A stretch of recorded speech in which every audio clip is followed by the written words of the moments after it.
தமிழகத்திலே உள்ள அனைத்து மக்களும் சுபிட்சமாக இருக்கின்றார்கள்.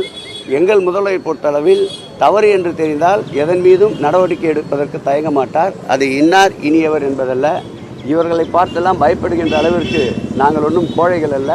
இந்த கட்சி, இந்த கூடாரம் 75 ஆண்டுகளை கடந்த இயக்கம். இது நிமிர்ந்த நடையோடு மேலும் மேலும் பற்பல சாதனைகளோடு 2026 ஆட்சியில் அமரும். இப்போ பாருங்க, நேற்று திருச்செந்தூர், அதுக்கு முந்தின நாள் பழனி, 2 பேர் இறந்து போனாங்க. வயசுன்னு பார்த்தா ரொம்ப கம்மியான வயசு தான்.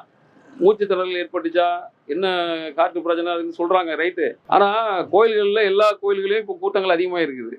நல்ல வருமானம் வருது, கோடிக்கணக்கில் சம்பாதிக்குது அரசாங்கம்.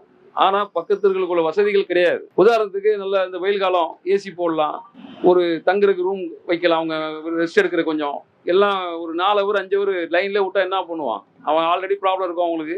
5 ஹவர் 6 ஹவர் வேத்து விறுவிறுத்து போயிருந்தாங்கன்னு என்ன ஆகும்? ஹார்ட் அட்டாக் சாதாரணமாக வந்துடும். இது காரணம் திமுக அரசு.